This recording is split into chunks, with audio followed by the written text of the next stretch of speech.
warahmatullahi wabarakatuh.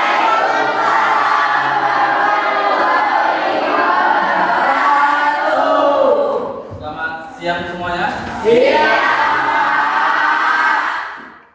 Sehat semua? Oke, sebelum kita melakukan pembelajaran, alangkah baiknya kita awali dengan doa ya. Ya. Coba ketua kelas pimpin berdoa. Sebelum kita belajar, marilah kita berdoa sesuai keinginan masing-masing. Doa dimulai.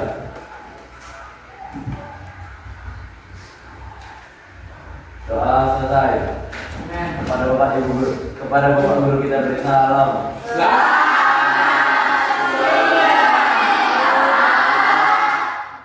Selamat siang. Baik, akan saya absen terlebih dahulu tentang kehadiran. Apakah hadir 100% atau ada yang ya kan? Iya. Baik. Airin, Hadir, Pak.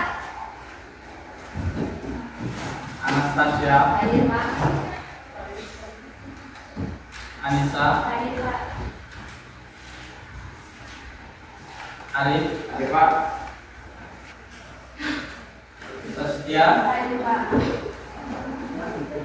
Sally, Hadir, Pak. Cynthia, Hadir, Pak. Syakila, Hadir, Pak. Tiara, Hadir, Pak. Yasi, Hadir, Pak. Kita. Hadir, Pak. Oke. Ya ini ada semua alhamdulillah dalam keadaan sehat semuanya. Ya, Pak. Bisa beraktivitas seperti biasa. Masih semangat ya? Mantap, Pak. Oke, di materi kali ini ya dalam bentuk pembelajaran coding atau kecerdasan artifisial untuk SMK. ya. Lanjut, mengapa coding dan AI penting untuk SMK? Tanya, ada tanda tanya di sini. Mengapa coding dan AI? Apa yang belakang? Apa? Kan sini ya. Ya Pak. Era digital menuntut transformasi digital, mengubah cara kerja di semua sektor. Baik perusahaan modern membutuhkan tenaga kerja yang menguasai teknologi dan kompetitif di pasar global. Ya, jadi dalam perkembangannya kita itu harus dituntut bisa menguasai segala jenis coding ataupun AI yang ada di era digital ini ya. Yaitu menjadi kunci masa depan karir ya. Coding dan AI bukan sekedar keterampilan tambahan, melainkan apa? Fondasi untuk berbagai profesi masa depan. AI adalah teknologi yang membayarkan mesin untuk belajar, berpikir, dan mengambil keputusan layaknya manusia. AI dapat memproses data besar dengan cepat dan memberikan solusi yang cerdas untuk berbagai masalah kompleks ya. Jadi AI itu buatan siapa? Ya, jadi lebih pinteran AI atau manusia? Manusia. Manusia lah, karena yang membuat AI adalah manusia. Walaupun AI itu bisa menjawab apa saja yang kita tanyakan ya kan. Contohnya apa? Coba apa namanya? Bagaimana cara mengoperasi jantung orang? Ada nggak di AI? Ada. Jadi orang biasa bisa nggak melakukannya itu? Bisa. Operasi jantung? Bisa. Caranya memang ada. Cuman kalau orang lain yang melakukannya untuk mengoperasikan, bukan orang profesional ya, nggak bisa juga ya kan? Ya kecuali tadi fotografer, gaya seperti model ini itu, maka langsung jadi, ya kan? Oke, saya contohkan ya. Contohnya ada di sini dan ya. Ini adalah buatan dari AI. Tinggal kita ketik prompt-nya dengan benar dan masukkan wajah kita. Ketiklah prompt-nya, misalnya buatkan foto ini menjadi pemain sepak bola profesional, ya kan? Dengan nomor punggung berapa ini? 10. Dengan nama ini. Kemudian buatkan menjadi berapa versi? 1, 2, 3, 4 versi, ya kan? Lalu buat seperti ada di lapangan sepak bola dengan diberi lampu-lampu, ya kan? Dengan kualitas yang tinggi. Jadi ada berapa jenis AI yang kalian tahu? AI, beda AI, gini AI. Ya, yang ini ada Meta AI, ChatGPT, AI, apalagi Lemon ini banyak sekali ya kan AI yang berkesulitan. Ya kan? Nah, ini lagi contohnya ya kan. Nah, ini seperti model ini ya saya. Ya. Seperti model ya kan. Padahal ini buatan dari AI. Saya waktu gaya kayak gini nggak bisa ini. Ada jamnya lagi ya. Ada kameranya, pernak-perniknya, ada lampunya. Tapi seperti asli, ya kan? Jadi mau buat fotografer dengan gaya macam apapun bisa kita gunakan dengan AI. Oke, lanjut. Nah, di sini AI bisa digunakan untuk sebagai asisten virtual, ya. Jadi Google Assistant dan Alexa menggunakan AI untuk memahami suara dan memberikan respon yang relevan. Dan juga yang AI pengenalan wajah, teknologi AI yang digunakan dalam sistem keamanan, pembayaran digital dan media sosial untuk mengidentifikasi individu. Juga sistem yang direkomendasikan. Yang pertama adalah Netflix, YouTube, dan platform e-commerce menggunakan AI untuk merekomendasikan konten yang sesuai profesional. Coding ditambah AI bersama dengan apa? Inovasi masa depan. Ini bagaikan kombinasi keterampilan ya.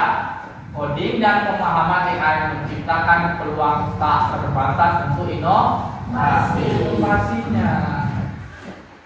Lanjut. Manfaatnya belajar coding dan AI di SMK. Yang pertama, apa aja? Bisa logical thinking dan problem description. Kemudian pattern recognition dan abstraksi, debugging dan troubleshooting skill. Ya, ini berpikir secara logika ya, berpikir secara logika. Lain sudah. Lanjut pattern recognition, apa ini pattern ini? Pattern recognition. Ada yang bisa baca? Recognition dan abstraksi, itulah itu ya kan. Debugging dan troubleshooting skill, ya. Dan meningkatkan kreativitas. Teknologi memberikan ruang tak terbatas untuk berkreasi, ya. Jadi mau berkreasi segala macam apapun bisa kita lakukan di AI. Misalnya di Gemini ya kan. Kalau yang gratisan itu paling maksimal kalau kita berkreasi hanya bisa satu hari ya. Satu hari itu hanya bisa membuat paling 5 gambar, ya kan? Tapi kalau kita berbayar misalnya setahun 400.000, nah itu bebas kita mau buat gambar atau video semua kita itu bebas ya. Kalau mau yang gratisan, jadi hasilnya itu terbatas ya. AI pun pengen cuan juga ya kan, masa mau gratis saja, enak lagi kita. Oke, selanjutnya apa? Bisa menjadi peluang kerja. Bisa menjadi software developer. Nah, inilah tadi software developer, spesialis AI machine learning engineer, digital product manager, nah, jadi manager lagi Pak. Kemudian menjadi pencipta teknologi. Alih-alih yang menjadi pemuda teknologi, siswa SMK dapat menjadi pencipta teknologi dari entrepreneurship, social impact-nya, kemudian leading digital transformation. Oke, lanjut, ada tahapan pembelajarannya. Oke, karena kalian baru kelas contoh proyek sederhana ya. Yang pertama, program kartu sudah pernah atau di HP kalian pasti rata-rata semua punya program kalkulator. Punya ya. Punya. Bisa nggak kita buat sendiri programnya? Bisa. Dengan menggunakan apa? Bahasa Python itu tadi ada kode-kodenya, ya, desainnya ada, kemudian kodenya ada, maka jadilah kalkulator tersebut. Kemudian apa? Chatbot sederhana. Di chatbot maksudnya apa? Pernah kalian misalnya menanyakan produk di Shopee? Pernah kan? Chat kan? Itu yang balas pertama robot atau adminnya langsung? Robot ya, seperti itu ya. Membuat chatbot sederhana atau di aplikasi WA yang lain. Misalnya ngechat, kita chat pertama langsung balas itu robot pertama. Ya. Nah, contohnya seperti itu. Membangun sistem asisten virtual berbasis teks ya, yang dapat merespon pertanyaan dasar. Kalau pertanyaan lebih lanjut, berarti langsung tanyakan kepada adminnya. Oke, berikutnya ada aplikasi pengenalan. Banyak sekali platform belajar, ada ruang guru, ada apa lagi? Rumah belajar dan lain sebagainya. Lab komputer sekolah. Misal kita banyak yang nggak punya laptop, laporan bisa kita masuk ke lab komputer sekolah. Jadi kalian harus siap menjadi generasi digital yang cerdas dan kreatif. Fondasi keterampilan abad 21 SMK sebagai launching pad. Launching pad ya, kontribusi untuk Indonesia. Jadi walaupun belajar coding kita masuk siang, tapi kita harus semangat ya belajar untuk ilmu sebagai bekal kita nanti untuk di masa depan yang akan datang ya. Karena kalian sudah memilih jurusan jadi kita harus bisa bahasa pemrograman, bahasa komputer, bahasa Python, Scala Cobra, Anaconda, dan sebagainya ya. Dan yang terakhir, belajar coding ciptakan solusi masa depan. Masa depan Indonesia ada di tangan generasi digital. Dan jangan hanya misalnya kalian scroll TikTok aja, tahunya ya. TikTok, belanja online, apa lagi? Velocity, drakor lagi, Wibu dan lain sebagainya. Nggak apa-apa. Enggak, Wibu dah.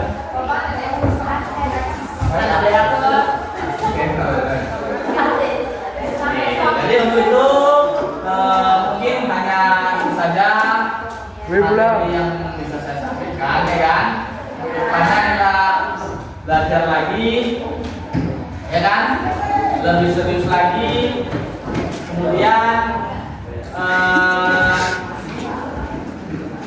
apa-apa aja yang dibutuhkan nanti dalam pembuatan coding dan AI bisa terlaksana dengan baik, ya. Ya, Pak. Itu saya akhiri. Wabillahi taufiq wal hidayah. Assalamualaikum warahmatullahi wabarakatuh.